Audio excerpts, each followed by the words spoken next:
Baruch hu Adonai Havorach. Baruch Adonai Havorach Le'olam Vayed. Baruch Adonai Havorach Le'olam Vayed. Baruch Ata Adonai Eloheinu Melech HaOlam Asher Bachar Benu Mikol Ha'amim V'natan Lanu Et Torato. Baruch Ata Adonai Noten HaTorah. Amen.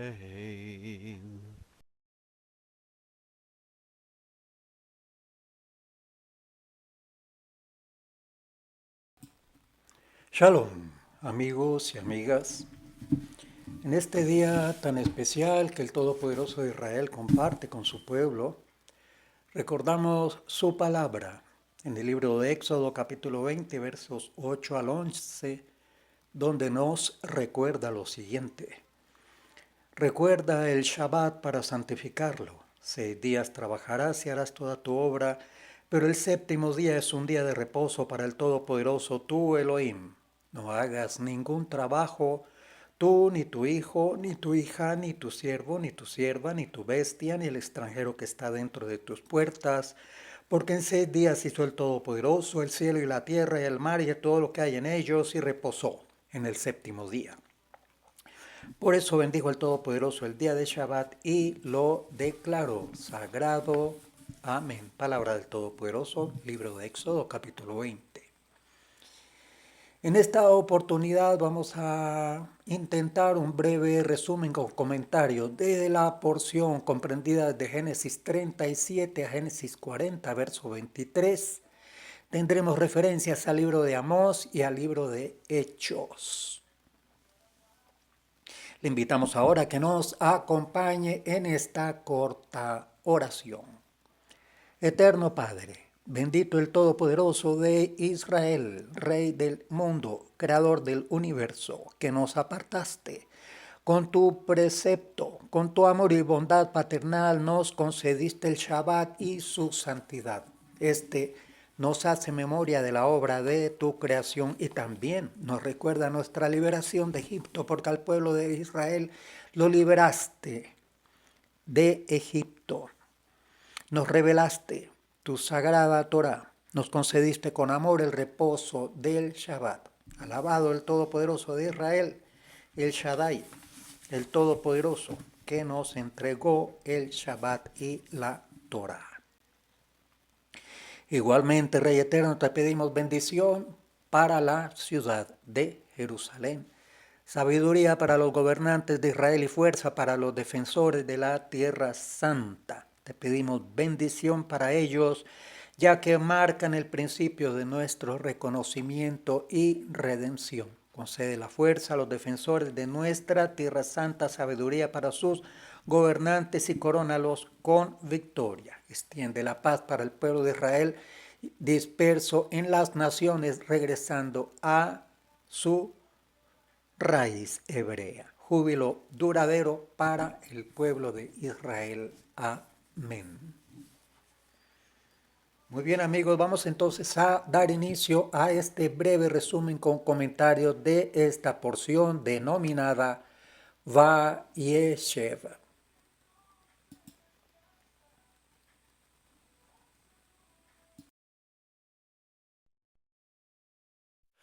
Adonai te guarde y bendiga, que extienda su amor y te muestre favor. Adonai te mire con agrado y te dé paz. Adonai te guarde y te bendiga, que extienda su amor y te muestre su favor. Adonai te mire con agrado y te dé paz.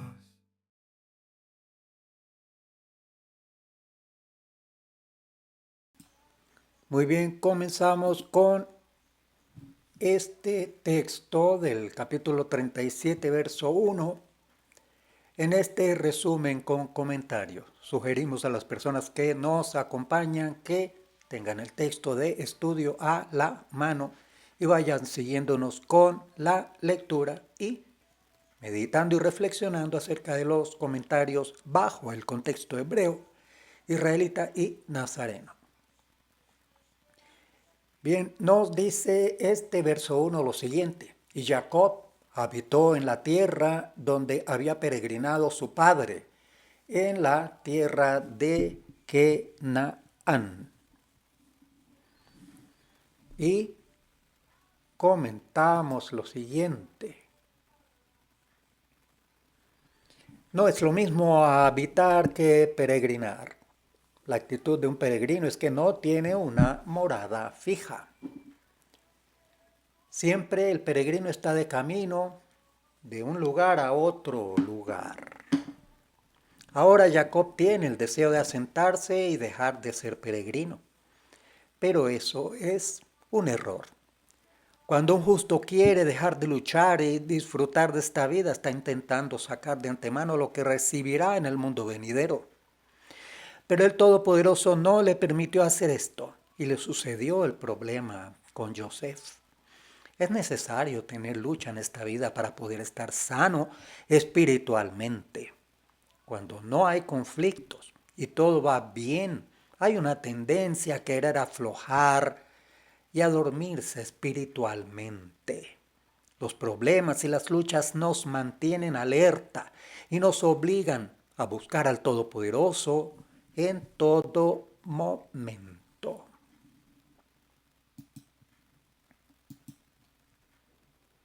Veamos estos versos del pacto renovado. Primera de Pedro 4, 1 al 3 nos dice: antes bien, en la medida en que compartís los padecimientos del Mesías, regocijaos, para que también en la revelación de su gloria os regocijéis con gran alegría.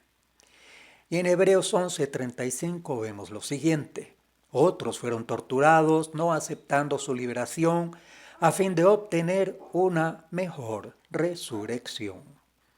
Y en 1 Corintios 15:41 vemos lo siguiente: hay una gloria del sol y otra gloria de la luna y otra gloria de las estrellas, pues una estrella es distinta de otra estrella en gloria. Y comentamos: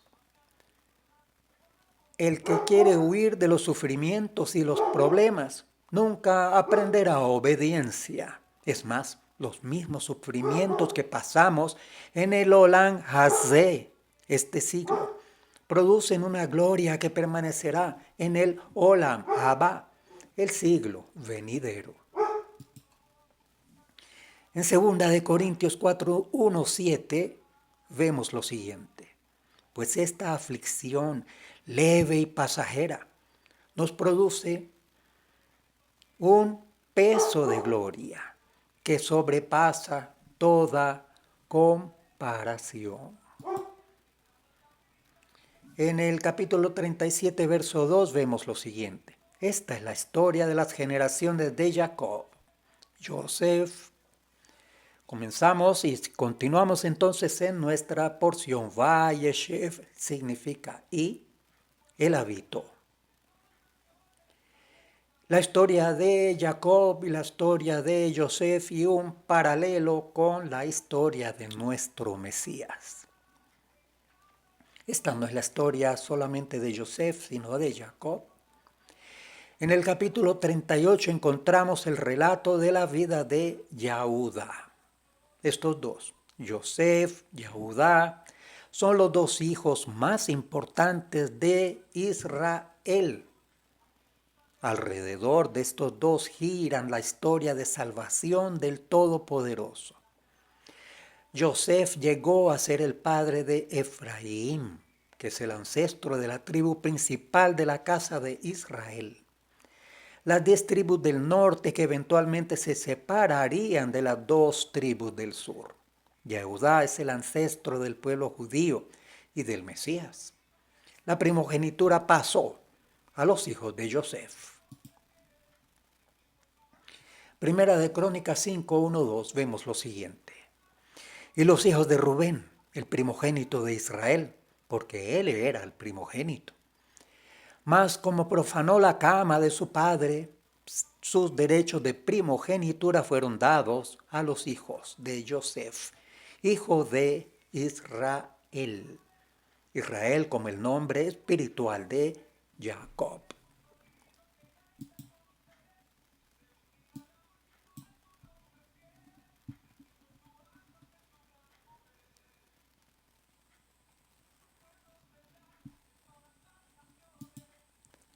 La escritura es circular, no lineal. En Eclesiastés 1:9 vemos lo siguiente. ¿Qué es lo que fue? Lo mismo que será. ¿Qué es lo que ha sido hecho? Lo mismo que se hará. Y nada hay nuevo debajo del sol. Nota, cada evento del pasado es una advertencia o una profecía acerca de eventos futuros. La voluntad del Todopoderoso es la única que se cumple debajo del cielo. Hasta las más malintencionadas acciones de muchos personajes de la Escritura encierran un mensaje profético, y el Todopoderoso está tratando de enseñarnos a través de ellas. Es por eso que la palabra del Todopoderoso es la verdad, que la Escritura no esconde acciones reprochables que muchas veces no entendemos. Un ejemplo está muy claro en esta porción acerca de la vida de Joseph. Sus hermanos al venderlo no sabían que estaban estableciendo el cumplimiento de la profecía dada por el Todopoderoso a Abraham en Génesis 15 del 13 al 16. Cuando le anunció que su descendencia sería esclava en Egipto por 400 años. Se cumple un patrón profético que traería este mensaje del Mesías a sus descendientes. Vamos a ver ahora un paralelo entre Joseph y el Mesías. Esto es sorprendente. Veamos algunas de estas similitudes. Vamos a corregir aquí el cuadro.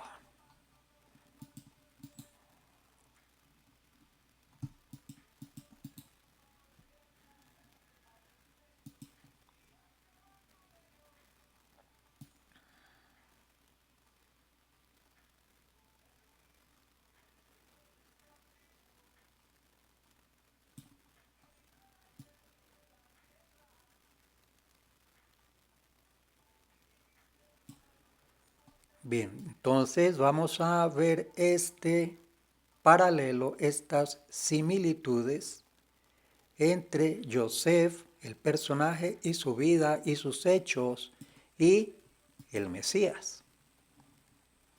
Tenemos entonces, en primer lugar, Joseph era pastor de ovejas. El Mesías es el buen pastor. Tenemos en la pantalla los versos correspondientes. 2. Joseph fue el hijo más amado por Jacob. El Mesías es el hijo amado del Todopoderoso. 3. Joseph vistió una vistosa túnica. Los romanos se disputaban la túnica del Mesías y volverá a venir a adorar nada con una túnica en su gloria, con un manto. 4. Los hermanos odiaban a Joseph. El Mesías fue rechazado y odiado también. 5. Joseph soñó acerca de su futura gloria. El Mesías habló acerca de su gloria también en Mateo 26. 6. Joseph fue enviado por el Padre para ayudar a sus hermanos. El Mesías fue enviado por el Padre Todopoderoso en una misión similar. 7. Los hermanos de Joseph conspiraron contra él. ¿Y qué pasó con el Mesías? 8. Joseph fue puesto en una cisterna vacía y salió vivo. El Mesías fue dispuesto en su sacrificio y resucitó triunfante. Salió vivo. 9. Joseph fue vendido por plata. Judá fue el de la idea. El Mesías fue vendido también por plata, por Judas. Eso lo vemos en Mateo 26. 10. Joseph tuvo dos nombres. Joseph, que significa el que añade. Y Safnat Panea, que significa revelador de secretos. Nombres perfectos para describir la misión del Mesías. 11. La túnica de José fue teñida en sangre de carnero como si fuera su propia sangre. El Mesías presentó su propia sangre al Padre y volverá con la túnica teñida en sangre. Eso lo vemos en el libro de Revelación, capítulo 19. 12. Ambos tenían 30 años cuando comenzaron su labor en beneficio de sus hermanos. 13. José se desempeñó como líder, proveedor, redentor y pacificador en su familia. ¿Y qué acerca del Mesías? Veamos 14. Una vez en Egipto, José pasó a ser de príncipe a siervo. El Mesías se despojó de su naturaleza especial, lo encontramos en Filipenses capítulo 2. 15. José fue tentado pero no pecó. El Mesías, leamos Hebreos 4, verso 15. 16. José fue falsamente acusado y no se defendió a sí mismo. ¿Y qué acerca del Mesías? Fue falsamente acusado, no se defendió a sí mismo, se quedó callado. 17. José se dio a conocer a sus hermanos en la segunda venida de ellos a Egipto. También el Mesías se revelará en su segunda venida a los suyos. 18. Los hermanos no lo reconocieron por los vestidos egipcios que usaba. Al Mesías no se le reconoce por estar vestido con vestidos griegos, según la tradición humana. 19. Sus hermanos lo entregaron en mano de los gentiles. El Mesías fue entregado en mano de los gentiles. Lea Lucas 18, 32. Un paralelo entre José y el Mesías. Seguimos con nuestra porción. Y vemos este texto, vamos a corregir un poco la pantalla. La tenía cuadrada desde el comienzo, pero estas computadoras, hágame el favor, no son perfectas. Ni siquiera la inteligencia artificial, hay que desconfiar mucho de esto porque no son perfectas. Irán mejorando con el tiempo sus desempeños y habilidades. Muy bien, tenemos ahí la pantalla con el verso 2 y nos dice lo siguiente. Joseph, cuando tenía 17 años, apacentaba el rebaño con sus hermanos. El joven estaba con los hijos de Bilhá y con los hijos de Silpá, mujeres de su padre. Y Joseph trajo a su padre malos informes sobre ellos.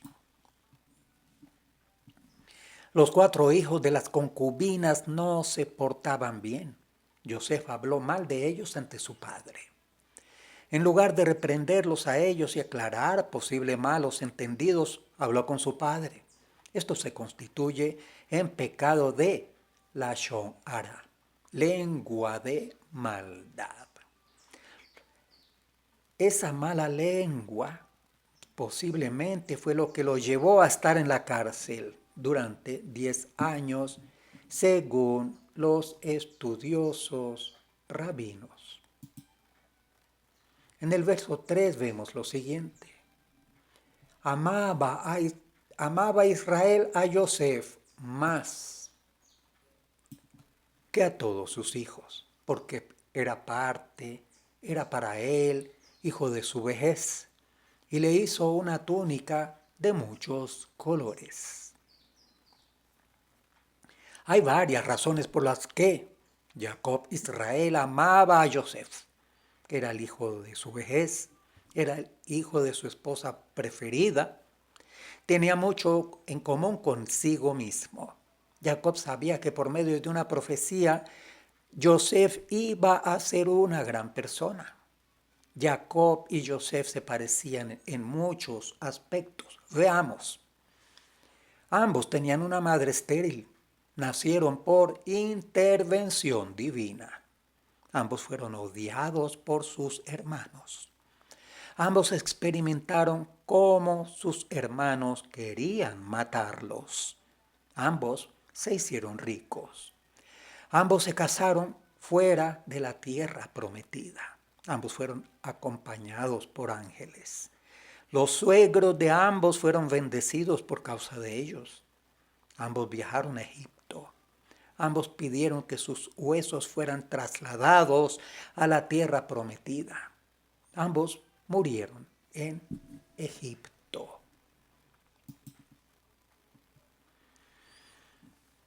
Nuestra porción Vayeshev, Génesis 37, verso 4 nos dice: y vieron sus hermanos que su padre lo amaba más que a todos sus hermanos, por eso lo odiaban y no podían hablarle amistosamente. No es lo mismo reconocer las buenas cualidades de un hijo que tener favoritismo. Como padre, es necesario destacar las cualidades buenas de todos los hijos y no hacer comparaciones entre ellos. Las comparaciones crean muchas luchas innecesarias. Cada hijo es diferente, tiene diferentes dones, diferentes cualidades, unos más que otros. Pero eso no significa que uno es mejor que el otro. El que tiene más dones tiene más responsabilidad y hay que exigirle más. Recordemos Efesios 6, verso 4 nos dice: y vosotros, padres, no provoquéis a ira a vuestros hijos, sino criadlos en la disciplina e instrucción del Adón. Génesis 37, verso 2. Joseph, cuando tenía 17 años, apacentaba el rebaño con sus hermanos. El nombre Joseph significa quitará y añadirá. Es una referencia al Mesías que vino para morir para, 1, quitar el pecado de Israel y el mundo y sus consecuencias. 2, resucitar para añadir a los gentiles dentro del pueblo escogido. Apacentaba el rebaño, nos dice el texto. Como Joseph era pastor, también lo fue el Mesías. Veamos Juan 10, 11, allí nos dice: yo soy el buen pastor. El buen pastor da su vida por las ovejas. Génesis 37, versos 3 al 4, allí nos dice: amaba Israel a Joseph más que a todos sus hijos. Mateo 3:17 nos dice: el Padre Celestial dice que el Mesías, este es mi Hijo amado, en quien me he complacido. Sí.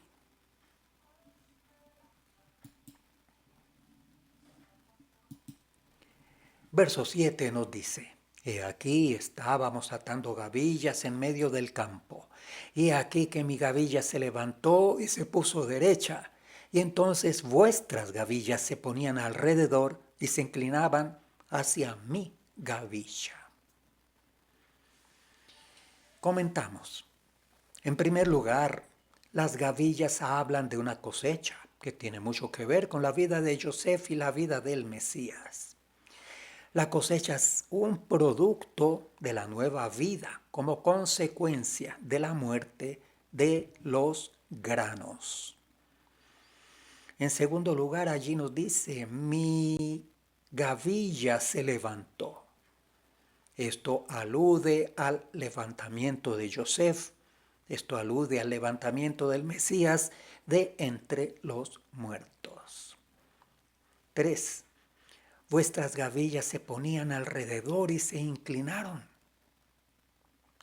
Muestra que después del levantamiento de Joseph y la resurrección del Mesías, habría un reinado. 4. También muestra que todas las tribus de Israel tendrán que reunirse alrededor del Mesías para obedecer con reverencia. Génesis 37, verso 8. Le odiaron por sus palabras. También el Mesías fue odiado por sus palabras. Recordemos Juan 15, 22 al 25. Nos dice así, y los versos 17 al 14. Si yo no hubiera venido y no les hubiera hablado, no tendrían pecado, pero ahora no tienen excusa por su pecado. El que me odia a mí, odia también a mi Padre. Si yo no hubiera hecho entre ellos las obras que ningún otro ha hecho, no tendrían pecado, pero ahora las han visto y me han odiado a mí y también a mi Padre. Pero han hecho esto para que se cumpla la palabra que está escrita en su ley. Me odiaron sin causa. Yo les he dado tu palabra y el mundo los ha odiado porque no son del mundo, como tampoco yo soy del mundo. Palabra del Mesías, Juan 15 y 17. Génesis 37, verso 8. Le odiaron por sus palabras. El Mesías también fue odiado. Verso 9. El sol, la luna y 11 estrellas. El sol hace referencia a Jacob, la luna hace referencia a la madre y las 11 estrellas se refiere a los hijos de Israel.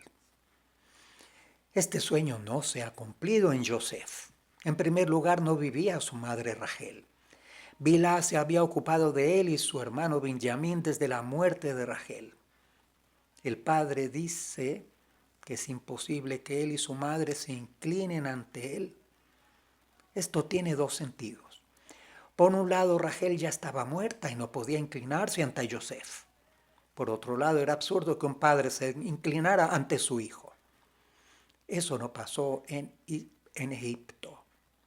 Así que este sueño es una visión profética de que Yosef es una figura profética del futuro Mesías. Este mensaje muestra que todos aquellos hijos de Israel que son estrellas se inclinarán ante el Mesías.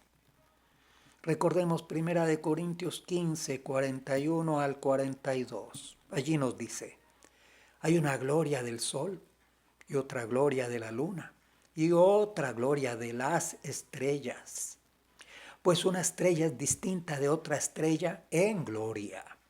Así es también la resurrección de los muertos. De manera que este sueño profético de Yosef es también una evidencia acerca de la resurrección de los muertos. Si Jacob y Bilhá y mucho menos Rachel no se inclinaron ante Yosef en Egipto, tiene que haber una resurrección de entre los muertos para que esta profecía se pueda cumplir. Entonces Rachel, la madre de Yosef, se inclinará ante el Mesías Ben Yosef. La resurrección está relacionada con el sol, la luna y las estrellas. Y el texto nos dice, y sus hermanos le tenían envidia. Yosef fue enviado por su padre a los hijos de Israel.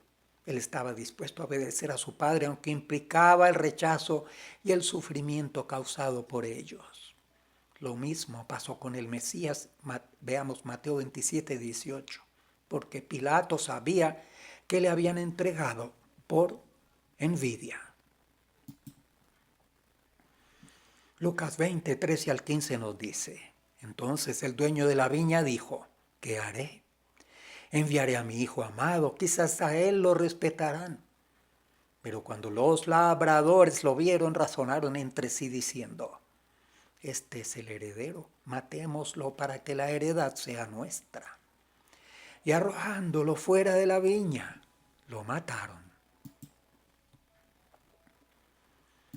Verso 14, capítulo 37 de Éxodo, allí nos dice, entonces le dijo, ve ahora y mira cómo están tus hermanos y cómo está el rebaño y tráeme noticias de ellos.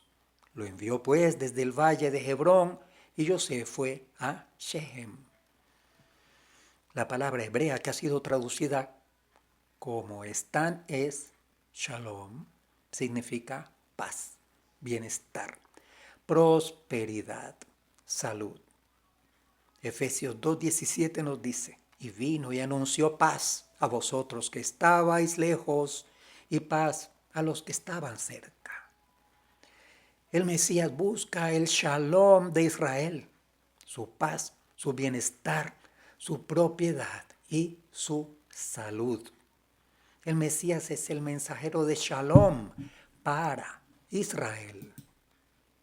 Fue a Shechem, buscó a mis hermanos. No he sido enviado sino a las ovejas perdidas de la casa de Israel, nos dice Mateo 15:24. Shechem significa hombro, alude al madero puesto sobre el hombro del Mesías. En la búsqueda de sus hermanos israelitas, en la misión de Shalom, tuvo que ir a Shechem, tuvo que morir en el madero. Mateo 15:24 nos habla de que Mesías vino para buscar y salvar lo que se había perdido, las ovejas perdidas de la casa de Israel. Capítulo 37, verso 17 nos dice, José fue tras sus hermanos y los encontró. Después de haber estado en Shechem, que representa la muerte y la resurrección, el Mesías se fue en búsqueda de los hijos de Israel hasta encontrarlos. Nosotros somos el resultado de esa búsqueda y los encontró. Todos los hijos de Israel serán encontrados por el Mesías en los últimos días. Tramaron contra él para matarlo en el verso 18. Mateo 26:4 nos dice, y tramaron entre ellos para prender al Mesías con engaño y matarle. Lo mismo pasó con el Mesías. 37. Despojaron a José de su túnica. Mateo 21. Cuando llegó el Mesías al templo, los principales sacerdotes y los ancianos del templo se le acercaron mientras enseñaba diciendo, ¿con qué autoridad haces estas cosas? ¿Y quién te dio esa autoridad? La túnica representa realeza y autoridad. No le reconocieron como el jefe que el Padre había puesto sobre ellos. Los hermanos del Mesías tampoco reconocieron su autoridad que tenía del Padre. Y lo echaron en el pozo. Recuerde el Salmo 30, verso 3. Pozo simboliza la muerte, el abismo. En el Salmo 33 aparece la palabra hebrea bor como pozo. 2 veces aparece la palabra pozo en la historia de José. Aquí en este verso y en el capítulo 41, verso 14. Allí se traduce como cárcel o calabozo. La Torá muestra 2 pozos en el relato de José. El primero fue en la tierra de Israel. El segundo fue en la tierra de Egipto. Esto nos enseña que la muerte del Mesías Ben Yosef fue para los hijos de Israel, pero también para el mundo entero, que está representado por Egipto. Génesis 37:25. Entonces se sentaron a comer pan. Y el paralelo en Juan 18 con el Mesías. Entonces llevan al Mesías de casa de Caifás al pretorio. Era muy de mañana y ellos no entraron al pretorio para no contaminarse y poder comer Pesaj. Justamente después de haber tirado a José al pozo, se sentaron a comer pan. Aquellos judíos que habían entregado al Mesías para morir luego comieron Pesaj por la noche. Génesis 37, 26 al 27 nos dice, y Judá dijo a sus hermanos, ¿qué ganaremos con matar a nuestro hermano y ocultar su sangre? Venid, vendámoslo a los ismaelitas y no pongamos las manos sobre él, pues es nuestro hermano. carne nuestra. Y sus hermanos le hicieron caso. Yehudá fue el protagonista en la venta de Yosef. Lo mismo pasó con el Mesías. Fue vendido. Mateo 26, 14 al 16. Uno de los 12, llamado Yehudá, Ish-Riotí, fue a los principales sacerdotes y les dijo: ¿qué estáis dispuestos a darme para que yo os lo entregue? Y ellos le pesaron 30 piezas de plata. Y desde entonces buscaba una oportunidad para entregarle. Génesis 37, verso 28.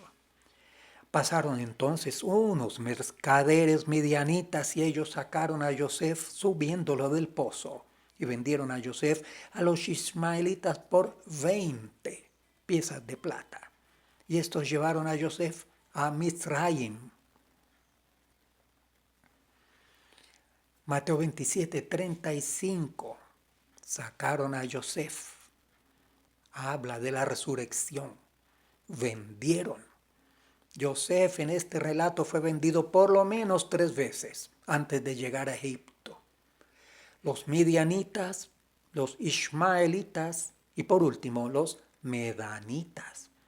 Estos representan a los gentiles que entraron en la escena del programa de salvación del Todopoderoso en relación con la resurrección del Mesías. Mashiach fue vendido primero por Yehudá, conocido como Judas, luego por el Sanedrín a los gentiles. Así como los gentiles recibieron a Yosef, los gentiles recibieron el mensaje de un Mesías resucitado. Génesis 37, verso 31. Entonces tomaron la túnica de Yosef y mataron un macho cabrío y empaparon la túnica en la sangre. Como Jacob había engañado a su padre con las pieles de un macho cabrío, ahora es engañado por sus propios hijos con lo mismo. Aquí vemos que hay una muerte sustituta en relación con la desaparición de Yosef. De la misma manera, la muerte del Mesías es una muerte sustituta. Macho cabrío. El macho cabrío es el animal escogido por Eloá para todos los sacrificios por el pecado. La sangre del macho cabrío es la que más se parece a la sangre humana. También habla del animal que se usa en Yom Kippur, como lo vemos en Levítico 16. Empaparon la túnica en la sangre. Dice allí, vamos a subrayar, a resaltar. Aquí nos habla de 2 cosas. El Mesías tenía que morir por causa del rechazo de sus hermanos. La muerte del Mesías es la base para su reinado. El reinado está representado en la túnica. Hay una conexión entre la sangre y el manto en Génesis 49:11. Tome nota, por favor, Génesis 49:11. Isaías 63, 2 al 3. Revelación 19:13. La sangre habla del ministerio sacerdotal y el manto habla de realeza. El Mesías tiene ambos ministerios. Recuerde el Salmo 110, ministerio como sacerdote y como rey, rey y sacerdote. Además es profeta. Sucedió por aquel tiempo que Yehudá descendió de sus hermanos y visitó a una adulamita llamado Gira. Y allí vio Yehudá a la hija de un kenaanita llamado Shua. La tomó y se llegó a ella. Génesis 38. Yehudá había sido elegido para ser el padre de los reyes dentro de Israel. Y esto incluye al Mesías, rey. Por lo tanto, era tan importante que tuviera una situación familiar aprobada por el Todopoderoso. pero ahora se apartó, descendió espiritualmente de sus hermanos, casándose con una mujer de origen dudoso. El pueblo que Anita había sido maldecido por Noah. Por eso no era conveniente tener relación familiar con ese pueblo. Génesis 38, 7 al 10 nos dice: pero primogénito de Yahuda, era malvado ante los ojos del Todopoderoso, y el Todopoderoso le mató. Entonces Yahuda dijo a Onán: llégate a la mujer de tu hermano y cumple con ella tu deber de cuñado, levanta descendencia a tu hermano. Y Onán sabía que la descendencia no sería suya. Acontecía que cuando se llegaba a la mujer de su hermano, derramaba su semen en tierra para no dar descendencia a su hermano. Pero lo que hacía era malo ante los ojos del Todopoderoso, y también a él le mató. De manera que lo mató por la misma causa, como nos dice la palabra también. Los dos desechaban el semen para que su esposa no quedara embarazada. El Todopoderoso los mató a los dos. Tenemos que entender este hecho en relación con el Mesías. Estos dos hijos no calificaban para ser ancestros del Mesías. Por lo tanto, tenían que ser eliminados del programa de salvación para el mundo. Como Yahuda había hecho sufrir a su padre por la pérdida de su hijo al proponer su venta, ahora tenía que sufrir las consecuencias de la pérdida de dos hijos para sentir el dolor que había causado a su padre. Recordemos Deuteronomio 5, del 5 al 6, allí nos dice: cuando dos hermanos habitan juntos y uno de ellos muere y no tiene hijo, la mujer del fallecido no se casará fuera de la familia con un extraño. El cuñado se allegará a ella y la tomará para sí como mujer, y cumplirá con ella su deber de cuñado. Y será que el primogénito que ella dé a luz llevará el nombre de su hermano difunto, para que su nombre no sea borrado de Israel. Para que a pesar de que el varón ha muerto, su nombre continúe dentro de las tribus.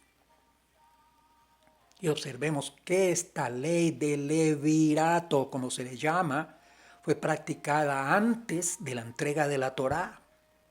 Tenemos aquí otro ejemplo de mandamientos, y hay varios que se practicaban antes del Sinaí en el pueblo de Israel. Génesis 38, 17 nos dice: él respondió: yo te enviaré un cabrito de las cabras del rebaño. Ahora Yahuda es engañado por medio de un cabrito de la misma manera como él había engañado a su padre con la sangre de un macho cabrío. Y respondió: ¿qué prenda tengo que darte? Y ella dijo: tu sello, tu cordón y el báculo que tienes en la mano. Y él se los dio. Y se llegó a ella, y ella concibió de él. Tres cosas. El sello habla de la personalidad. La vestimenta habla de la distinción. El báculo habla de su posición. El anillo del sello profetiza acerca de los reyes que descenderían de esta unión. Más adelante hay una profecía que habla del cetro de gobernante en relación con Yahuda en 49, verso 10. En cuanto a Tamar, ella actuó con el fin de levantar una descendencia para que el Mesías pudiera nacer. Sus motivos eran puros, pero su forma de actuar no era correcta. El Todopoderoso hubiera resuelto el problema, pero utilizó además esta situación para que sus planes se siguieran cumpliendo. 24. Y sucedió que como a los 3 meses informaron a Yahudá diciendo, tú no eras Tamar fornicado y he aquí que ha quedado encinta a causa de las fornicaciones. Entonces Yahudá dijo, sacadla y que sea quemada. En Levítico 21:9 vemos esto. Y la hija de un sacerdote, si se profana como ramera, a su padre profana, en el fuego será quemada. Yahudá estaría cumpliendo este mandato de Levítico 21:9 sin saber quién era ella. Yahudá no tomó esta decisión de forma caprichosa, siguió esta norma que el Todopoderoso había entregado a sus hijos. Él dictó sentencia como juez, como sacerdote. Aquí hay otro ejemplo de un mandamiento que se practicaba antes de la entrega misma de la Torá. Ella, Tamar, no había anunciado el nombre del suegro, no lo acusó directamente para no dejarlo avergonzado. Pero en el verso 25 vemos lo siguiente. Y aconteció que cuando la sacaban, ella envió a decir a su suegro, del hombre a quien pertenecen estas cosas estoy encinta. Y añadió, te ruego que examines y veas de quién es este sello, este cordón y este báculo. Yahudá los reconoció y dijo, ella es más justa que yo, por cuanto yo no la di por mujer a mi hijo Shelah, y no volvió a tener más relaciones con ella. Y verso 29. Pero de aquí sucedió que cuando él retiró su mano, su hermano nació. Entonces ella dijo, ¿qué brecha te has abierto? Por eso le pusieron por nombre Pérez. Pérez significa brecha. Recordemos Ruth 4, 18 al 22. Estas son las generaciones de Pérez. Pérez engendró a Yetzrón. Yetzrón engendró a Ram. Ram engendró a Aminadab. Aminadab engendró a Nashón. Nashón engendró a Salma. Salma engendró a Boaz. Boaz engendró a Obed. Obed engendró a Isaí. Isaí engendró a David. Ruth 4, 18 al 22. Yahudá los reconoció y dijo, ella es más justa que yo. Y vemos el Mesías aquí. El Mesías vino para abrir brecha en el muro de separación entre los judíos y los gentiles, para que la salvación pudiera llegar hasta los últimos rincones del mundo, y para que se cumpliera la palabra profética de bendecir a todas las naciones de la tierra por medio de la simiente de Abraham, Yitzhak y Jacob. El Todopoderoso estaba con Yosef. Verso 2, capítulo 39. Y en Hechos 10:38 nos dice allí, vosotros sabéis cómo Eloá ungió al Mesías de Nazaret, con el espíritu de santidad y con poder, el cual anduvo haciendo bien y sanando a todos los oprimidos por el adversario, porque Eloá estaba con él. De la misma manera, toda la casa del Todopoderoso fue entregada al cuidado del Mesías. Veamos Juan 3:2. Este vino a el Mesías de noche y le dijo, Rabí, sabemos que has venido de Eloá como maestro, porque nadie puede hacer las señales que tú haces si Eloá no está con él. Nuestra porción, Génesis 39, verso 4, nos dice, así encontró Yosef gracia ante sus ojos y llegó a ser su siervo personal y lo hizo mayordomo sobre su casa y entregó en su mano todo lo que poseía. Vamos a ver ahora la historia de Yosef en Egipto y algunas similitudes con el Mesías. El gentil Potifar fue bendecido por causa de Yosef. Así los gentiles son bendecidos por causa del Mesías. a pesar de que no siempre identifican al Mesías de Israel. 39, verso 6. Así que todo lo que poseía lo dejó en manos de Joseph, y con él allí no se preocupaba de nada excepto del pan que comía. Y era Joseph de gallarda figura y de hermoso parecer. Mateo 28, 18 al 20 allí nos dice, y acercándose el Mesías les habló diciendo, toda autoridad me ha sido dada en el cielo y en la tierra. Verso 9. No hay nadie más grande que yo en esta casa y nada me ha rehusado excepto a ti, pues tú eres su mujer. ¿Cómo entonces iba yo a hacer esta gran maldad y pecar contra Eloá? Joseph resistió las tentaciones porque vivía delante del Todopoderoso. Joseph constituye un contraste contra Yehuda, según el capítulo que vimos, el 38, que no podía resistir las tentaciones. De la misma manera, el Mesías fue tentado en todo, pero no pecó. Hebreos 4:15. Porque no tenemos un sumo sacerdote que no pueda compadecerse de nuestras flaquezas,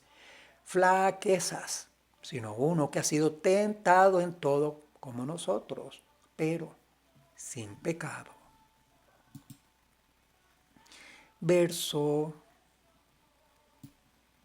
17. Entonces ella le habló con estas palabras diciendo, vino a mí el esclavo hebreo que nos trajiste para burlarse de mí. Joseph fue llamado esclavo hebreo. Filipenses 2:7 allí nos dice, sino que se despojó a sí mismo tomando forma de siervo, haciéndose semejante a los hombres. En este paralelo que estamos viendo entre Joseph y el Mesías. Verso 20, lo echó en la cárcel. Como Joseph fue acusado falsamente y echado en la cárcel, igualmente el Mesías fue condenado a muerte injustamente. De la misma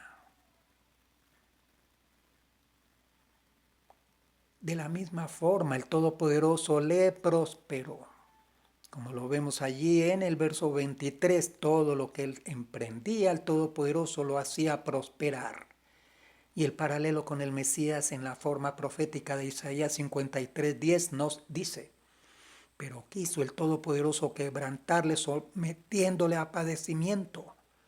Cuando él se entregue a sí mismo como ofrenda de expiación, verá a su descendencia, prolongará sus días y la voluntad del Todopoderoso en su mano prosperará.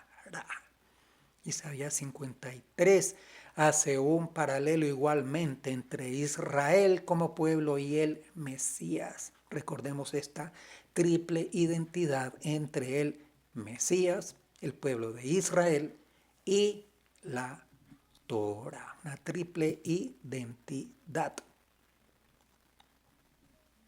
Vemos ahora con el tema de los sueños. Verso 6 y 7 del capítulo 40 nos dice, y Joseph vino a ellos por la mañana y los observó, y aquí que estaban decaídos, preguntó a los oficiales del Paró que estaban con él bajo custodia en casa de su Adón, ¿por qué están vuestros rostros tan tristes hoy? Romanos 1:16 nos dice, porque no me avergüenzo del buen mensaje, pues es el poder de Elohá para la salvación de todo el que cree, del judío primeramente y también del griego. La salvación es primero para los judíos y luego para los gentiles. Y seguimos con el verso 8. Y ellos respondieron, hemos tenido un sueño y no hay nadie que lo interprete. Entonces Joseph les dijo, no pertenecen a Elohá las interpretaciones, os ruego que me lo contéis. 9. Contó pues el jefe de los coperos su sueño a Joseph y él le dijo, en mi sueño he aquí que había una vid delante de mí. En realidad fueron dos sueños que enviaban el mismo mensaje. En la vida había 3 sarmientos. Entonces Joseph le dijo, esta es la interpretación. Los 3 sarmientos son 3 días. Verso 11. Y la copa del paro estaba en mi mano, así que tomé las uvas y las exprimí en la copa del paro y puse la copa en la mano del paro. Recordemos Lucas 22:20. De la misma manera tomó la copa después de haber cenado diciendo, esta copa es la renovación del pacto en mi sangre, que es derramada por vosotros.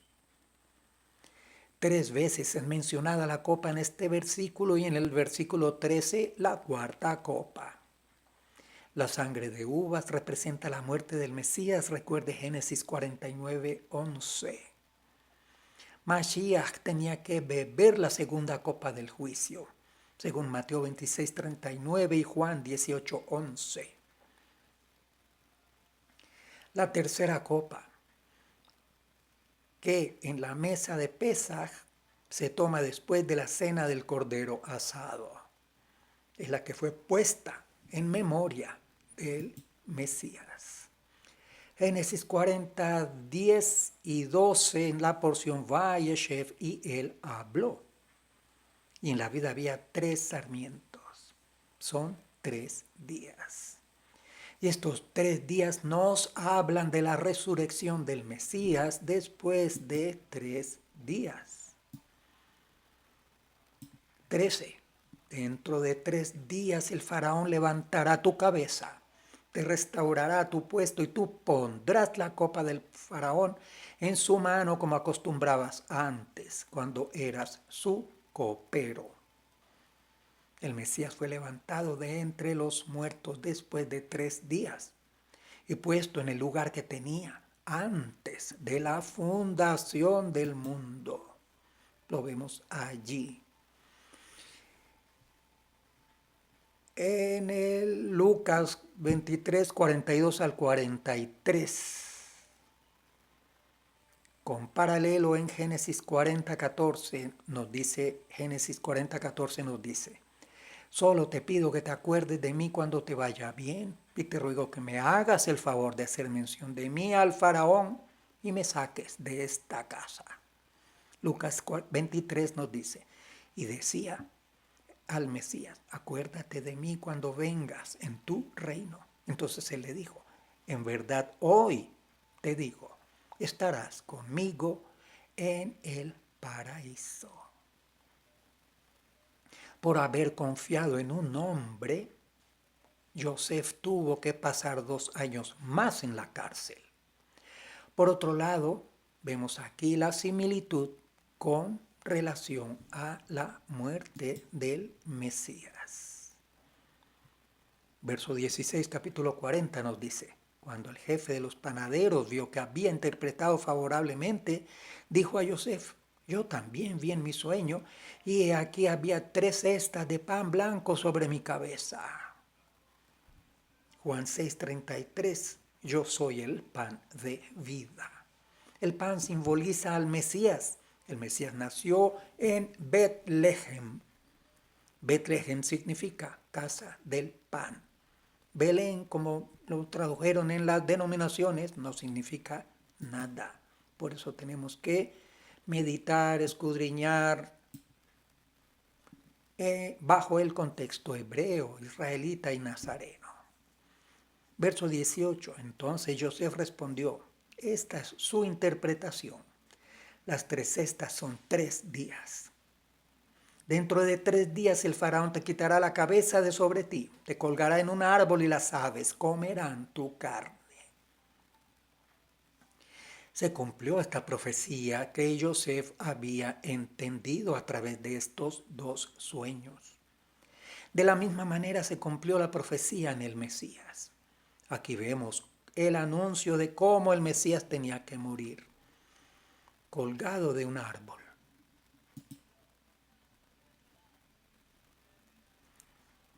Versos 20 y 22 nos dice lo siguiente. Y sucedió que al tercer día, que era el día del cumpleaños del faraón, hizo un banquete para todos sus siervos y levantó la cabeza del jefe de los coperos y la cabeza del jefe de los panaderos en medio de sus siervos. Restauró al jefe de los coperos a su cargo de copero y puso la copa en manos del faraón, pero ahorcó al jefe de los panaderos, tal como les había interpretado Joseph. Marcos 9:31 allí nos dice: al Hijo del Hombre lo entregarán en manos de los hombres y lo matarán, pero aunque lo matarán, resucitará después de 3 días. Génesis 40, verso 14 nos dice: solo te pido que te acuerdes de mí cuando te vaya bien. El Hijo será entregado en mano de los hombres y le matarán. Después de muerto, a los 3 días resucitará, en Marcos 9:31.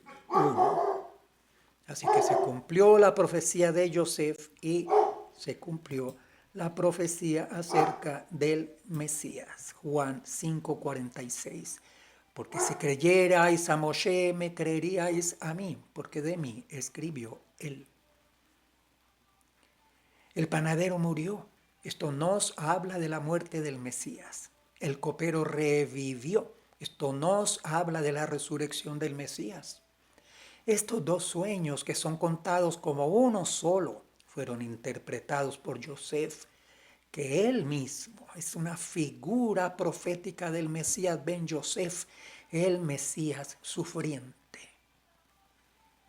El que no ve que Moisés habla del Mesías como el Mesías es un ciego.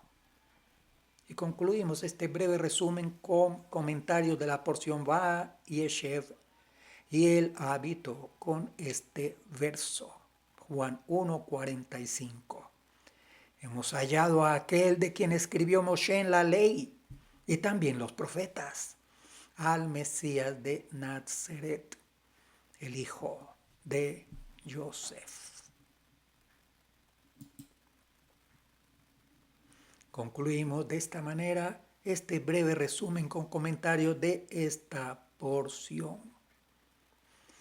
Le damos todo agradecimiento al Todopoderoso de Israel por habernos sostenido con vida, con salud, con sus misericordias y sus bondades renovadas cada día.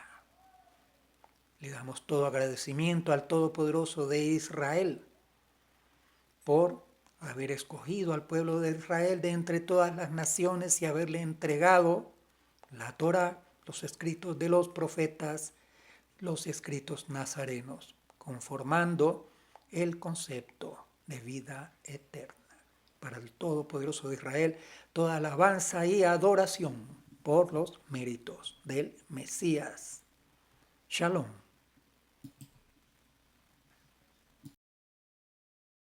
Observa el día del Shabbat para santificarlo, como te ha mandado ya tu Elohim. 6 días trabajarás y harás toda tu labor, pero el 7º día es un día de reposo, dicha tu Elohim. No harás ningún trabajo, tú, ni tu hijo, ni tu hija, ni tu siervo, ni tu sierva, ni tu buey, ni tu asno, ni ninguna de tus bestias, ni el extranjero en tus comunidades. Recuerda que tú fuiste esclavo en la tierra de Mitzrayim.